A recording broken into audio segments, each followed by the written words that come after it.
Bien, buenas noches a los que llegaron a la segunda reunión de este día. Eh, Vamos a seguir hablando de esto. Hablábamos acerca de cuál era la raíz de que hoy el hombre se aísle de Dios, se aísle de otras personas, de su prójimo. Y decíamos que es el pecado, ¿no? Es eso, siempre va a ser así. Una persona cuando no se congrega es porque está peleando con su pecado, ¿sí? Una persona que no se acerca o no quiere estar con otros tiene que ver con eso. A veces uno puede darle muchos justificativos y vueltas, pero es eso, ¿sí? Es eso. Hoy podemos poner de justificativo la pandemia, pero en realidad a veces es nuestra propia falta de fe, son un montón de cosas, ¿no? Pero tiene que ver sobre todo, el pecado siempre separa, el pecado siempre aísla, el pecado divide, siempre va a ser así. Lo segundo que veíamos es cuál es la resolución de Dios ante el aislamiento del hombre, es crear una comunidad de amor, una comunidad de fe, que es la iglesia, ¿sí? Y eso va a ser siempre. Por eso es un privilegio tan grande ser la iglesia de Cristo. ¿Mm? Pero ahora, en tercer lugar, uno dice, bueno, ya hablamos sobre lo importante que es relacionarnos como iglesia, pero a veces no alcanza, ¿no? Porque la relación que verdaderamente es comunión está dado en la Escritura. A veces pensamos que todo tipo de relación es comunión. Por ejemplo, no sé, mañana van a ir a un picnic, ¿verdad? Y no significa que eso precisamente sea comunión. Es un medio que a veces uno usa para que los lazos se unan. Estar juntos bajo este mismo techo tampoco significa que tengamos comunión. O sea, entonces uno se pregunta, ¿cuál es la relación que plantea realmente la verdadera comunión con Dios? Eh, una iglesia puede ser multitudinaria y no está mal que lo sea. Ustedes saben que la iglesia de Hechos comenzó con 3.000, con 5.000, o sea, hay gente que está en contra de las iglesias mega y dicen, bueno, las iglesias más chicas son mejores para relacionarnos, pero entonces iríamos contra la obra del Espíritu Santo en el principio. No está mal que una iglesia sea grande, ¿sí? Y no, al principio yo tenía ese concepto, no voy a hacer una iglesia demasiado grande, ya cuando la vea con 70, 100, es más, alguien me dijo, deberías comenzar otra congregación, pero yo me voy al libro de Hechos y veo iglesias multitudinarias. Entonces, ¿dónde está el problema? El problema está en realmente entender la relación que verdaderamente es comunión, ¿sí? ¿Cuál de las relaciones que tenemos es verdaderamente comunión con Dios? Bueno, vamos a recordar esto. Koinonía, koinos significa común, esa es la palabra en griego para comunión, koinonía, y koinos tiene que ver con algo en común, un grupo de personas que tiene algo en común, que todos participan y de lo que todos participan y todos comparten. Me gusta esta definición de Packer. Miren, dice, comunión es compartir con nuestros hermanos en la fe aquellas cosas que Dios nos ha dado a conocer acerca de sí mismo, con la esperanza de que podamos ayudarle a conocerle mejor y enriquecer así su comunión con Él. También otra definición dice, es procurar compartir con otros lo que Dios ha dado a conocer acerca de sí mismo como un medio de encontrar fortaleza, aliento, instrucción para nuestras propias almas. Si uno se pone a pensar, 37 años, ¿sí? En comunión, en media comunión, ¿cómo está la comunión? Yo no sé, porque a veces dicen, seguro que ya le batieron cómo andamos los hermanos acá. Yo no sé, honestamente no sé. Pero usted tiene que plantearse todo el tiempo, ¿cómo está la comunión de la iglesia? ¿Cómo está la comunión de nuestra congregación? Y es un examen y un autoexamen en primer lugar, cómo yo estoy en la comunión con Dios y con mi hermano en la iglesia, y a la misma vez es un autoexamen grupal y hay que aceptar con dolor las cosas negativas, como también los aliento a celebrar y a afirmar las cosas que son positivas. Pero hay que hacernos ese autoexamen. Si no, ¿para qué seguir? A ver, tenemos que parar, plantear eso. A ver, ¿cómo vamos a llegar a los 38 años?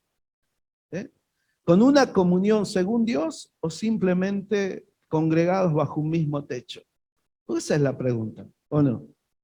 Esa es la gran pregunta que tenemos que hacernos. No somos un club social, no somos simplemente un grupo de personas que se juntan, somos personas que estamos bajo la comunión de Dios. Entonces, hoy quiero compartirte eso, la relación que verdaderamente es comunión. No se trata entonces simplemente de estar juntos. En primer lugar, querido hermano, nuestra comunión está basada en el conocimiento de Dios, ¿sí? En primer lugar, entonces, nuestra comunión está basada en el conocimiento de Dios. Miren lo que dice 1 Juan 1:3. Primera de Juan, capítulo 1, versículo 3. Está hablando ahí el apóstol y dice, lo que hemos visto y oído, eso os anunciamos, para que también vosotros tengáis comunión con nosotros, y nuestra comunión verdaderamente es con el Padre y con su Hijo Jesucristo. Hermanos, cualquiera puede tener distintas relaciones. Por ejemplo, una relación de pareja, una relación de club social, una relación de partidos políticos, una relación deportiva, académica. Uno siempre encuentra afinidades. Pero la pregunta que nosotros tenemos que hacernos es, ¿cuál de todas esas relaciones verdaderamente es comunión según la palabra, según Dios? Porque esa es la relación que tenemos que buscar, una relación de comunión. Y si no está, tarde o temprano, como decimos, va a saltar la ficha de eso. ¿Sí?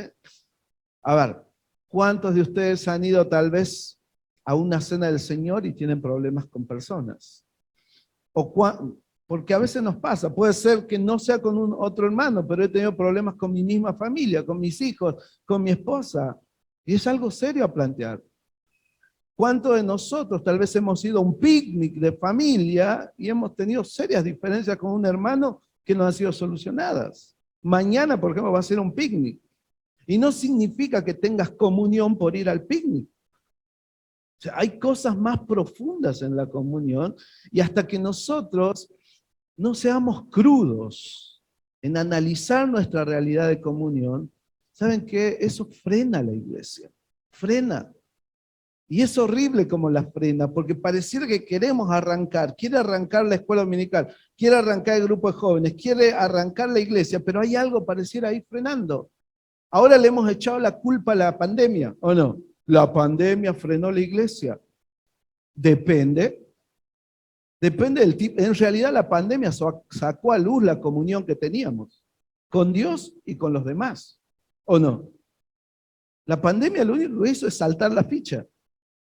Algunos tenían un aparataje religioso, pero no tenían verdadera comunión. Se les quitó el aparataje religioso y para abajo. Y otros, los que tenían verdadera comunión, yo les quiero decir algo, hay iglesias que yo estoy visitando que le han sacado el jugo a la pandemia. Le han sacado el jugo, era como un tiempo de prueba mundial donde vos tenías todo para predicar el evangelio. Y esas iglesias después de la pandemia se han multiplicado. Ahora, si yo pregunto a otras iglesias, después de la pandemia hemos mermado. Y algo pasó, yo les quiero decir de nuevo, hermanos, la pandemia sacó a luz la falta de comunión que teníamos con Dios y con nuestros hermanos, como también sacó a luz la verdadera comunión que teníamos con Dios y con nuestros hermanos. Esa es la realidad.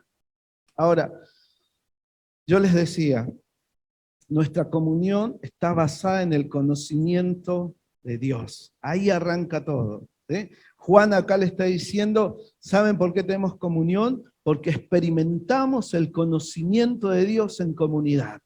Y eso es lo que nos hace estar juntos. Es impresionante, hermanos, que cuando se convierte en la iglesia primitiva 3.000 personas, ¿saben? Esas personas eran prosélitos que habían subido a Jerusalén y que simplemente ejercían la religión judía, iban al ritual de la Pascua y ahí terminaba todo. De repente viene el Espíritu Santo y genera una comunión insólita en un día. A ver, acá ¿cuántos serán? ¿Cuántos son en la iglesia más o menos? Sí, 100 y pico. ¿Usted conoce a fondo a todos sus hermanos? ¿Los conoce a medias? ¿Los conoce por murmuración? Porque a veces conocen así los hermanos, si es triste.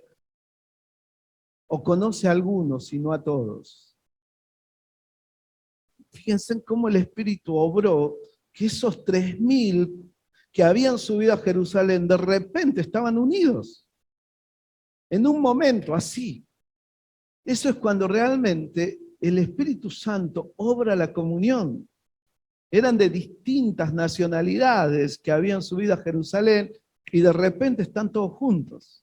Es más, yo imagino que algunos decidieron quedarse ahí en Jerusalén para ver qué más iba a hacer el Espíritu Santo. Y dice que como no tenían un edificio propio, se reunían en el patio del templo, y si bien, y de repente empiezan a tener una olla popular en común, y de repente empiezan a traer parte de sus mismas cuestiones materiales para ayudar al otro, y de repente surge una comunión que o sea, es imposible creer que los seres humanos pueden hacer eso. Eso lo hace el Espíritu Santo. Solamente Él logra eso. Entonces nosotros tenemos que entender esto, hermano. Estar bajo un mismo techo no significa tener comunión. Ir de picnic juntos no significa precisamente tener comunión. Eso puede colaborar. Los ancianos y pastores intentamos hacer eso, lograr puntos en común para que la iglesia se junte, pero a veces no lo logramos. Les digo, pues soy pastor de una iglesia y a veces no lo logro. Ahora hice una reunión de líderes y veo lo tensionante que es estar en esas reuniones, porque se picotean entre ellos. Yo no sé si acá habrá esos problemas, pero allá yo tengo esos problemas. Hay mucho cinismo, hay mucho disimule, hay como que, no te contradigo, pero después murmuro todo lo que pienso. Entonces, todas esas realidades se viven dentro de la iglesia. Entonces nosotros tenemos que entender, a ver, la relación que verdaderamente es comunión. ¿Cuál es? Bueno, la primera en primer lugar, nuestra comunión está basada en el conocimiento de Dios. Es buscar andar en luz, en obediencia, lo cual no significa una vida perfecta. Fíjense en que él sigue hablando, Juan, ahí, y dice en el versículo 6 al 9, si decimos que tenemos comunión con él y andamos en tinieblas, mentimos y no practicamos la verdad. Pero si andamos en luz, como él está en luz, tenemos comunión unos con otros, y la sangre de Jesucristo, su Hijo, nos limpia de todo pecado. Si decimos que no tenemos pecado, nos engañamos a nosotros mismos y la verdad no está en nosotros. Si confesamos nuestros pecados, Él es fiel y justo para perdonar nuestros pecados y limpiarnos de toda maldad. O sea, andar en luz, en obediencia, no significa una vida perfecta sin pecado, sino que somos personas que luchan contra el pecado y podemos vencer. Y esa es la realidad de la iglesia. Ahora, nuestra comunión está basada en el conocimiento de Dios. Eso es lo que nos une. ¿Sí? No es el conocimiento de una tradición, si somos hermanos libres, bautistas o pentecostales, no es el punto. Sin embargo, hay iglesias que basan su comunión en eso. Somos presbiterianos, somos bautistas, y no es el punto de comunión. El punto de comunión es el conocimiento real que tenemos de la persona de Dios en nuestras vidas. El haber recibido a Cristo y el haber vivido y vivir en obediencia. Fíjense, voy a leer algunos versículos, hermano, porque hoy me gustaría que la Biblia te hable.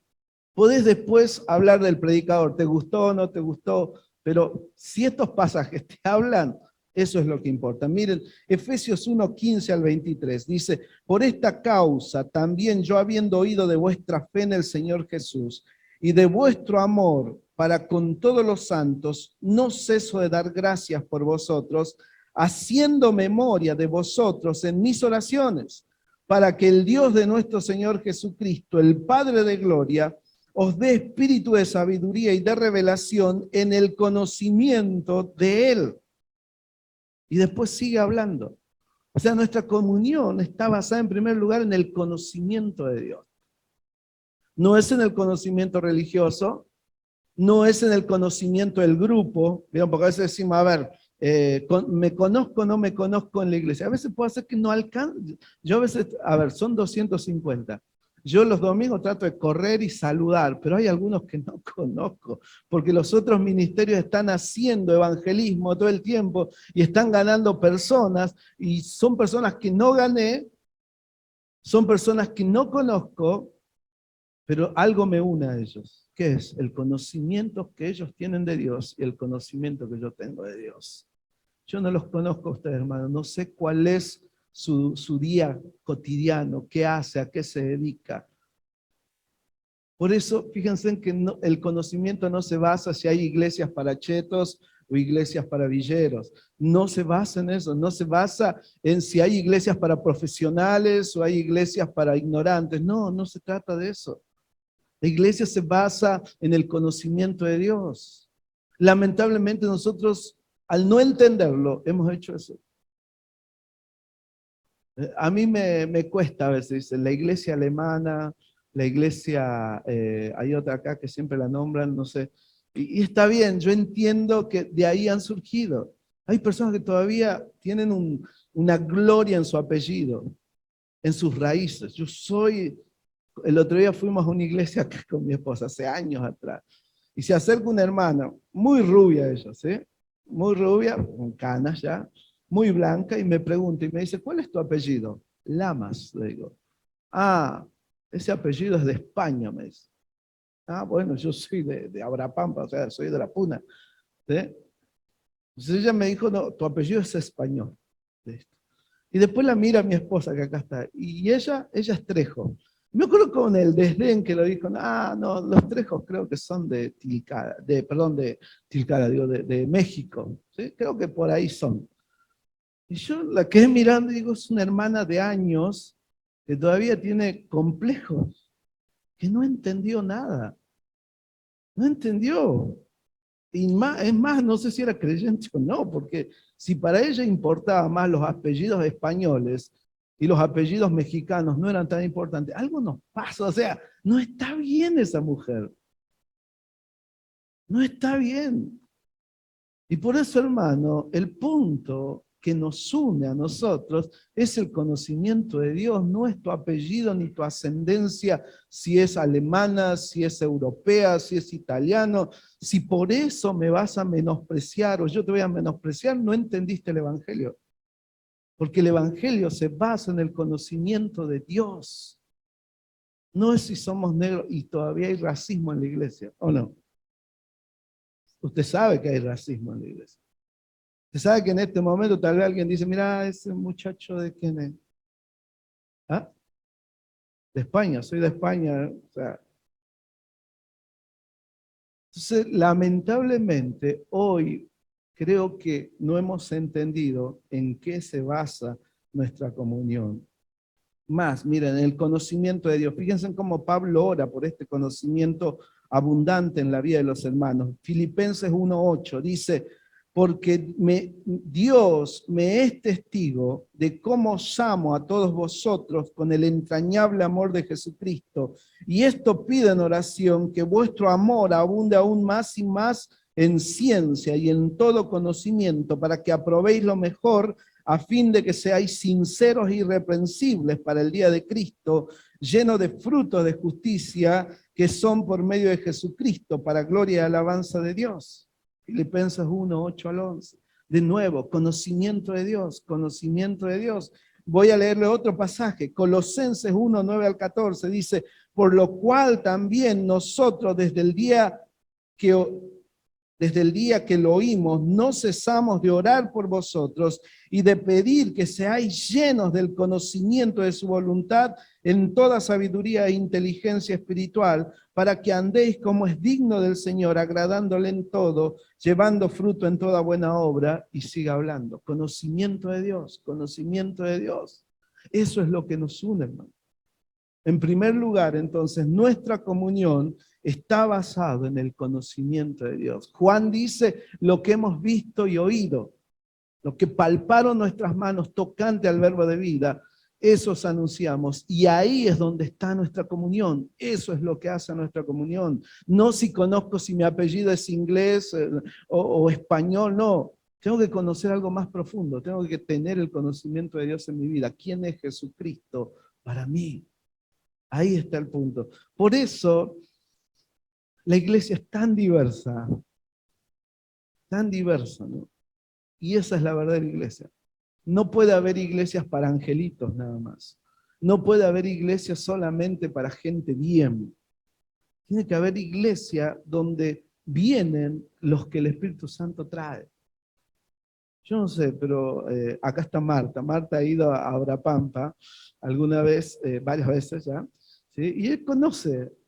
En la iglesia vos tenés una chica de campo que pastea ovejas, llamas, después tenés profesor, tenés un ingeniero, tenés agentes de la salud, tengo investigadores policíacos que me investigan. No. O sea, van a la iglesia, tenés profesionales de todo. Es que eso es la iglesia. La iglesia es diversa, pero tiene una base, el conocimiento de Dios.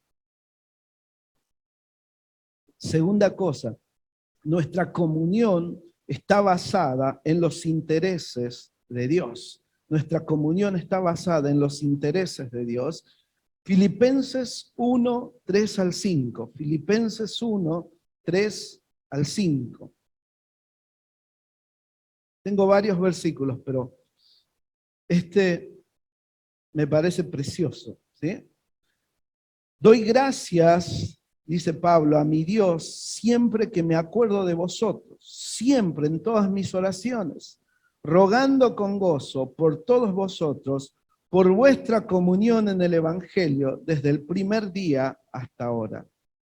¿Cuál es el interés de Dios principal? La divulgación del Evangelio. Ese es el interés de Dios principal. Él está involucrado en la expansión de este mensaje y lo otro es identificados coherentemente con el mensaje, con una vida práctica. Esas tres cosas, ¿no? Que hacen al interés de Dios. ¿Qué es lo que debería unirnos? El interés por el Evangelio. El interés no solamente por predicarlo, sino por adornar la doctrina con una vida práctica. De nada sirve una doctrina sin el adorno de una vida práctica. No te creen. Vivimos en un mundo incrédulo y a veces somos de tropiezo más que de bendición. Entonces, ahí está realmente nuestra comunión que está basada en los... ¿Qué le interesa a Dios? Un alma más, un alma más. Y si a usted no le interesa un alma más, usted no está en comunión. Su comunión está trunca. Algo le ha pasado. Si usted no tiene el interés de Dios en su corazón, algo está mal. O no entendió, o lo ignora, o entendiendo y sin ignorarlo, usted es rebelde. Pero el punto es, ¿qué le interesa a Dios? Un alma más, uno más, uno más. Por eso crece la iglesia. Porque cuando la iglesia se involucra en el interés de Dios, va a ir a buscar eso. Va a ir a buscar esa alma. Y la iglesia va a crecer de una manera espontánea, responsable, no por un predicador, no por un grupo de líderes, va a crecer por cada miembro de esa iglesia que tiene el interés de Dios en su corazón y busca que se cumpla. Yo le hago una pregunta, y yo sé que a veces le han hecho esta pregunta como para hacerlo sentir mal. No es mi idea. El problema no es que si predicas o no predicas el evangelio, el problema es si ejercitas la comunión. Y una de las bases de la comunión es tener el mismo interés que Dios tiene, y Dios tiene interés en almas. Si usted no está en ese barco, súbase. Súbase. Porque eso es lo que le interesa a Dios. Miren otros pasajes que encontré acá. Filipenses 2, 1 al 4, dice, por tanto, si hay alguna consolación en Cristo, si algún consuelo de amor, si alguna comunión del Espíritu, si algún afecto entrañable, si alguna misericordia, completad mi gozo sintiendo lo mismo, teniendo el mismo amor, unánimes, sintiendo una misma cosa. Nada hagáis por contienda o por vanagloria, antes bien con humildad, estimando cada uno a los demás como superiores a él mismo, no mirando cada uno por lo suyo propio, sino cada cual también por lo de los otros. Ese es el interés de Dios. Dios está interesado en tu hermano. Dios está interesado en tu hermano y debería interesarte tu hermano. O sea, nos interesa las almas. Una vez que se salvaron, nos interesa la iglesia, nos interesa a nuestros hermanos. Si no, tu comunión no está bien. Por más que tomes la cena, por más que te congregues en este lugar, pero si estás ajeno a los intereses de Dios, algo pasa en tu corazón. Y tenés que cambiar. Yo tengo que cambiar. Puedes ser un líder y puede ser que no estés en los intereses de Dios. Puedes estar a cargo de un ministerio, pero puede ser que los intereses de Dios no estén en tu corazón. Y ya venís por inercia. Viste que a fin de año, como que estamos, no sé si ya se suspendió la escuelita dominical, pero hay algunos que no ven la hora de que se acabe. Como que están ahí remando a ver que lleguemos al último domingo. Y ya llegamos, se cerró la escuelita dominical. Celebramos más que los niños a veces, ¿no? Entonces algo te está pasando. Algo no está bien. Y hasta que no le llamemos a las cosas como son, no las vamos a cambiar. Y eso que te está pasando es falta de comunión con Dios y falta de comunión con tu prójimo. Y tiene que cambiar. Porque si no, no colaborás. 37 años. ¿Cuánto colaboré para que realmente estos 37 años lleven honra y gloria a Dios? ¿Y cuánto colaboré para que estos 37 años sean deprimentes? Son cosas que nosotros tenemos que golpear nuestro cuerpo, como decía, y ponerlo en servidumbre. O sea, yo sé que tal vez me odies y digas, ¿quién lo trajo a este colla a venir a decirnos cosas? No, la palabra de Dios te está diciendo, y usted mismo debería golpear su cuerpo y ponerlo en servidumbre, porque si no va a ser eliminado. Si no está bien tu comunión, recalcular, reflexionar, orar, porque ese es el cristianismo que Dios está esperando de nosotros. Otro pasaje dice, haced todo sin murmuración, Filipenses 2, 14 al 16. Haced todo sin murmuraciones y contiendas para que seáis irreprensibles y sencillos hijos de Dios, sin mancha en medio de una generación maligna y perversa, en medio de la cual resplandecéis como luminares en el mundo, asidos de la palabra de vida, para que en el día de Cristo yo pueda gloriarme de que no he corrido en vano, ni en vano he trabajado. Y podría seguir leyendo más pasajes. Pero entonces, nuestra comunión está basada en el conocimiento de Dios y nuestra comunión está basada en los intereses de Dios. Si no, no es verdadera comunión. Puede ser simple religiosidad, pero si no está basada en esto, no es verdadera comunión. Por eso no nos engañemos, hermano. El corazón, ¿cómo es? Dice, engañoso y perverso. A veces venir a congregarte no significa que estés en buena comunión con Dios. A veces ser parte de un ministerio no significa que estés en buena comunión con Dios. Tenemos que revisar esto. Por último, nuestra comunión está basada en los unos a los otros. Es impresionante. Yo me puse a buscar, encontré más de 40 citas en el Nuevo Testamento, además los unos a los otros, los unos a los otros, los unos a los otros. Mañana vamos a hacer una dinámica con eso, ¿sí? Pero yo te animo a que si querés después andar a verlo. Nuestra comunión está basada en los unos a los otros. Lo que Dios nos está mostrando es que hay una misma fuente, que es Dios, pero hay dos formas de obrar. Una es la obra del Espíritu Santo en nuestros corazones, pero otro es la obra del Espíritu Santo a través de otros hermanos. Y eso es algo que a Dios le complace hacer.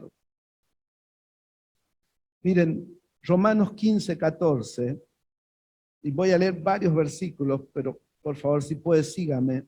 Pero estoy seguro de vosotros, hermanos míos, de que vosotros mismos estáis llenos de bondad, llenos de todo conocimiento, de tal manera que podéis amonestaros los unos a los otros. Ahí la palabra amonestaros es poner en la mente del otro lo que le falta. ¿Qué le falta a la mente del otro? ¿Algún conocimiento o algo que olvidó, pero que necesita ser reflotado en su cabeza? Eso es amonestarnos unos a los otros.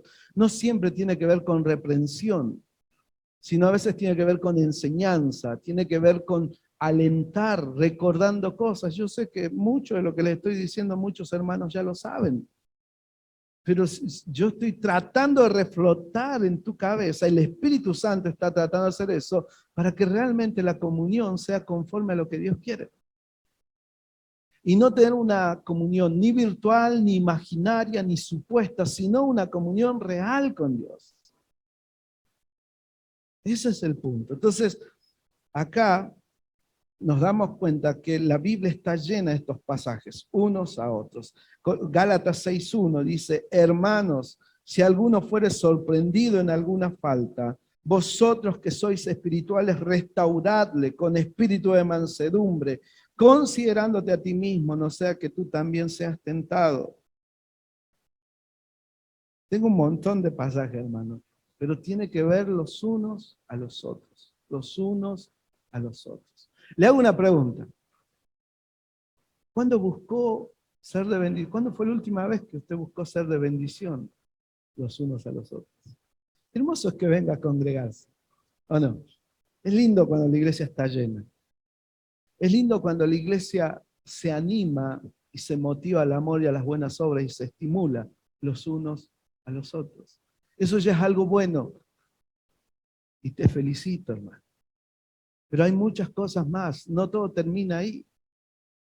Hoy día, antes de salir de casa, veía a mis hermanos intentando bendecir a otra persona, hacerle entrar en razón y tantas otras cosas. Y es así, la obra es así, continuamente los unos a los otros. Entre más crece la iglesia, más necesitamos ejercitar los unos a los otros. Porque el pastor no alcanza, porque 2 pastores no alcanza, porque 3 pastores no alcanza, porque 70 líderes o 50 líderes no alcanza. Hay tanta necesidad, hermano, y necesitamos mirarnos los unos a los otros. Y Dios seguramente te va a dar tu círculo de alcance. A los jóvenes le da su grupo de alcance ahí, a los niños le da su grupo de alcance ahí, pero todos somos llamados a ejercitar la comunión los unos a los otros. Y yo te animo que vayas pensando cómo puedo bendecir al otro. ¿Cómo puedo bendecir? Pero también, si tenés necesidad, que lo compartas. El mundo está ya demasiado aislado como para que colaboremos con eso. ¿Por qué no somos un poquito más vulnerables? Y podemos mostrar y decir, me pasa esto, me duele esto, ayúdame con esto. ¿Por qué no somos más de carne y hueso y mostramos nuestras verdaderas luchas? Y dirás, no, pero se van a reír o se van a burlar. Por lo menos yo ejercité mi comunión, porque también ser vulnerable y pedir ayuda es ejercitar comunión. Es poder decirle a alguien, ayúdame, estoy pasando un momento difícil, no aguanto más. Los pastores a veces tenemos que parar y decir, no doy más, o sea, necesito que me cubran en oración, que me levanten. Entonces, los unos a los otros. Ese es el punto. Miren, sigue hablando, ¿no? ¿Cómo se trata de los unos a los otros? Filipenses 4:11 al 16, él habla de cómo constituyó a unos apóstoles, a otros profetas, a otros evangelistas, a otros pastores y maestros, a fin de perfeccionar a los santos para la obra del ministerio, para la edificación del cuerpo de Cristo, hasta que todos lleguemos a la unidad de la fe y del conocimiento de Dios. Y sigue hablando. Primera Tesalonicenses 5:14 dice, también os rogamos, hermanos, que amonestéis a los ociosos, que alentéis a los de poco ánimo, que sostengáis a los débiles, que seáis pacientes para con todos. Primera Timoteo 2:22 dice, huye también de las pasiones juveniles y sigue la justicia, la fe, el amor y la paz con los que de corazón limpio invocan al Señor. Tiene que ver con comunidad, todos juntos. Nadie llega primero, tratamos de llegar todos juntos. Y te animo a que este mensaje sencillo te haga recordar que tienen 37 años La gran pregunta es cómo van a llegar a los 38, si es que el Señor no viene antes. ¿Con qué ejercicio espiritual? ¿Cómo va a ser tu comunión? Acordate, nuestra comunión se basa en el conocimiento de Dios, ¿sí? Nuestra comunión se basa en los intereses de Dios y nuestra comunión se basa en los unos a los otros. Eso tenés que grabártelo en tu cabeza. Es pareciera un trípode, ¿no? Que si uno está mal, nuestra comunión está desequilibrada y necesitamos reflotar. Yo me hago un autoexamen porque aún los pastores caemos en el egoísmo. Ya hice demasiado, ya me cansaron, ya estoy harto y queremos tirar la toalla a veces. Yo he querido tirar un montón de veces la toalla. Y es ahí donde el Señor me muestra que el ejercicio de comunión tiene que continuar.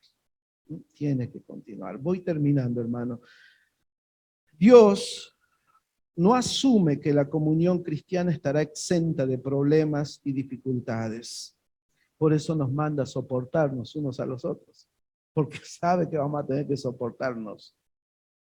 Dios usará los problemas y las dificultades para pulirnos a la imagen de su Hijo. Proverbios 27:17 dice, hierro con hierro se aguzan. Así el amigo aguza a su otro amigo, ¿no? Entonces, esa es la realidad. Miren, nadie crece solo. Olvídate, nadie crece solo. Todos crecemos en humildad, todos crecemos en bondad, todos crecemos en practicidad cuando estamos los unos a los otros.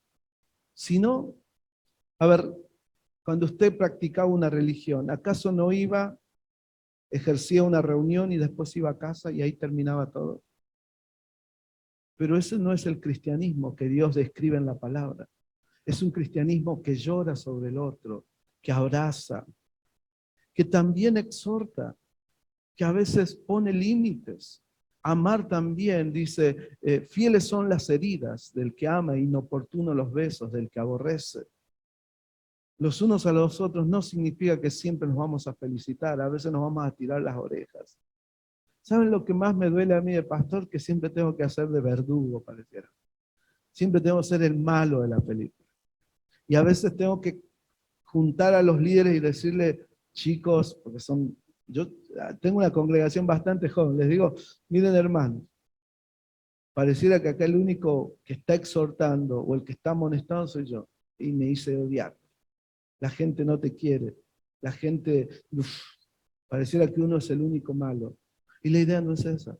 La idea es que lo hagamos unos a otros. No para condenar, sino para ayudar a tu hermano a que se aliente, a que siga adelante. Y te animo a que lo hagas. Con amor, por supuesto. Y considerándote a vos mismo, no sea que vos también seas tentado. Claro que sí. Pero hay que hacerlo. Porque si no, los ancianos van a ser los verdugos. Ellos son los que aplican a veces pareciera la justicia. Y no es la idea. La idea es que nos amonestemos unos a otros. ¿Qué más? 1 Corintios 13 nos habla de que el amor enfrenta problemas y los vence. Gálatas 5:22 al 23, cuando habla del fruto del Espíritu Santo, habla de que cada característica del fruto enfrenta un problema de carácter en particular. Amor, gozo, paz, benignidad, fe, mansedumbre, templanza. ¿Sí? El aislamiento es el primer paso para la apostasía. ¿Sabía eso? Si usted quiere ser un apóstata, apartarse de la fe, aíslese. Y ahí comienza su primer paso. Por eso yo les decía, a nosotros la pandemia en Abrapampa nos agarró duro. Yo tuve COVID, saturaba 60, 70, después se enfermó mi suegro, pero yo en mi lecho oraba y lo único que le decía, Señor, yo estoy listo. Si es que querés llevarme a tu presencia, aquí estoy. Lo único que te pido es si me permitís ayudarle a mi esposa a criar a mis hijos, porque son chiquititos. Después no me preocupaba más, porque la iglesia es de Cristo y Él sabrá cómo la va a seguir adelante. No somos indispensables. Y mientras estaba ahí le decía, pero Señor, si me dejas, aquí estoy. Y Dios fue fiel y me dejó. Pero ¿saben por qué estaba feliz también? Porque había estado en 4 campamentos. Y algunos me condenaron por eso. Me dijeron, claro, ¿cómo no? Un poco más me dijeron, jorobate, vos te fuiste a 4 campamentos, ahora aguantátela y si te morí, bueno, es tu culpa. Porque así son los creyentes a veces. Pero yo en mi interior decía, bueno, Señor, honestamente no lo hice ni por rebelde, ni por hacerme el valiente. Tenía miedo como todos, pero más allá del miedo sentía que tenía que hacer esa tarea y la hice. Y Dios fue fiel. Yo les soy honesto. Los campamentos del año que pasó, el de preadolescente, era un montón de niños arrodillados clamando a Dios. Todos arrodilladitos y clamando a Dios por su salvación y por tantas cosas. El campamento de adolescentes y jóvenes, un montón de gente consagrándose y otros recibiendo a Cristo. En medio de una pandemia que se ponía cada vez peor. Por eso, hermano, yo no sé usted cómo vivirá su vida de comunión, pero te animo a que investigues estas 3 cosas. ¿Cómo está mi conocimiento de Dios? ¿Cómo está mi relación con los demás? ¿Sí? ¿Cuánto importa un alma para mí? Eso tiene que llamarme a la reflexión. ¿Sí? ¿Cómo están esas cosas? Para que realmente nosotros podamos decir, tengo una comunión verdadera y no solamente una cuestión religiosa que practico sábados y domingos. Y yo le animo a que lo piense. Bendita iglesia, hermano. Así que yo los felicito, 37 años, que el Señor les bendiga mucho, pero vivamos la comunión real. No seamos simples religiosos de fin de semana. Y te animo, eso es una decisión personal. Yo la tomé, ¿saben cuándo la tomé? Y ya con esto termino. Mira, me caí en el pecado. Era joven, ¿sí? Y me acuerdo que tuve que pararme delante de mi grupo de adolescentes, porque era su líder, y decirle, miren, yo no puedo ser más su líder. No es que caí en fornicación, pero sí había estado de novio con una persona y después me di cuenta que no era la voluntad de Dios, pero ya había comenzado eso y tuve que cortar. Y esa persona quedó muy dañada. Me dijeron, dañaste mucho a esa persona. Se me caía la cara de vergüenza, pero fue bueno levantarme delante de mis adolescentes y jóvenes y decirles, yo no puedo ser más su líder. No puedo hacer, estoy mal.